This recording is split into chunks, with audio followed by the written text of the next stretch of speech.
Girls, it's time for chapter 19 of the Wise Enchanter, and we are now looking for the symbol S. Sipho, where are you? Her voice echoed across the wide, empty landscape. Lauren opened her eyes and sat up. Michael shut the magic book, packed it deep into a bag, and looked from the dormouse to his friends. Where is he? Michael burst out. He was just here just a few minutes ago. I'm sure he was. I saw him sleeping here on the magic book between you two. Maybe he wandered off to find you, Rukmini said to Michael. Oh, the dormouse cried and rubbed his head furiously in distress. I'm supposed to be the night watchman. Oh, this will never do. Okay, Michael said softly, we have to be calm. He can't be too far away. But he can, wailed the dormouse. He could have been taken by one of them. He could have... The dormouse was so upset he choked on the rest of his words. I know we'll find him, Michael said. Even if he's been taken, even he's far, far away. Something happened while we weren't paying attention.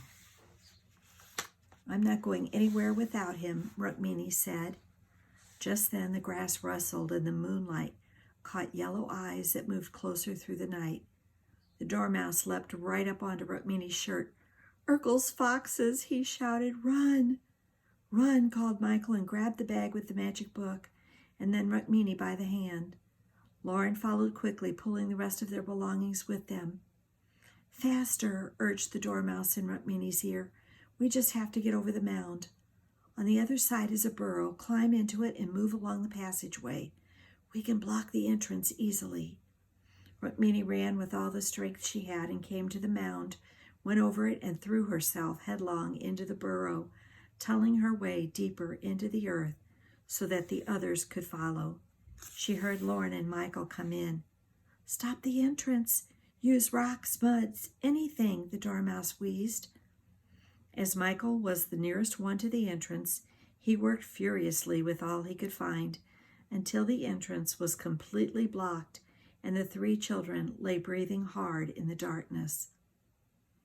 The foxes may have scratched and sniffed at the blocked burrow, but rocks and sticks and mud lay thick at the entrance, and the children heard nothing. If we'll all just move on ahead, said the dormouse, you'll find we have much more room. What if Sipho's just out looking for Michael and he comes back and we're gone? And the foxes, shh, Michael whispered.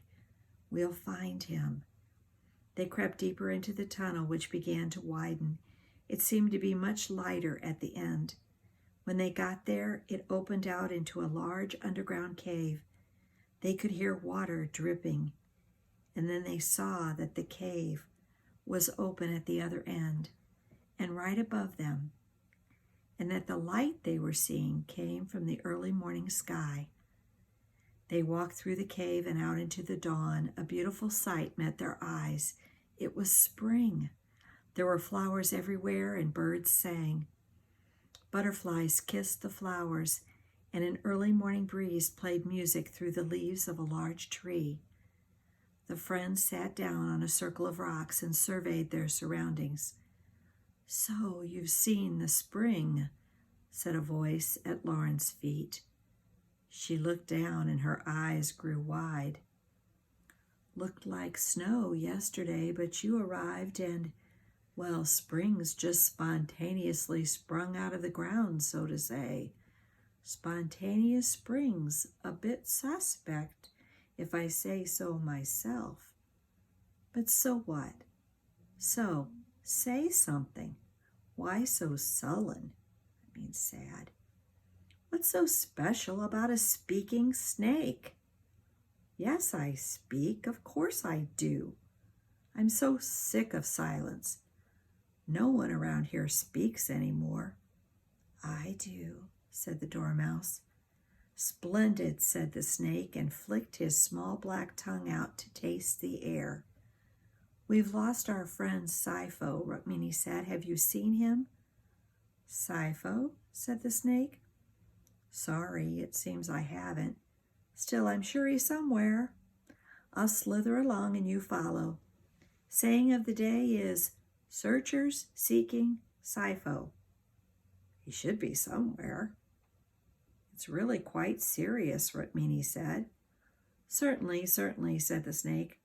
If I can be of service, I shall. Follow me.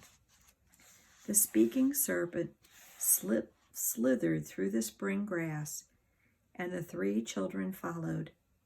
After several hours, they sat down to rest, and the snake stood up on his tail and cast a beady eye over the surrounding fields. Sipho, you say, he said thoughtfully. About your age? Yes, said Rukmini. We're afraid he's been stolen. Lauren looked at the snake as he spoke. Then she bent her head to whisper in Rukmini's ear. See the shape of the speaking snake? He's an exact S. Sketch him while you can, Rukmini replied. Her heart grew lighter. If, even as they searched for Sipho, they were still discovering letters, then surely they were not going the wrong way entirely. Dear snake, may I sketch you? You have such a perfect shape. Certainly, said the snake, and blinked. He was flattered.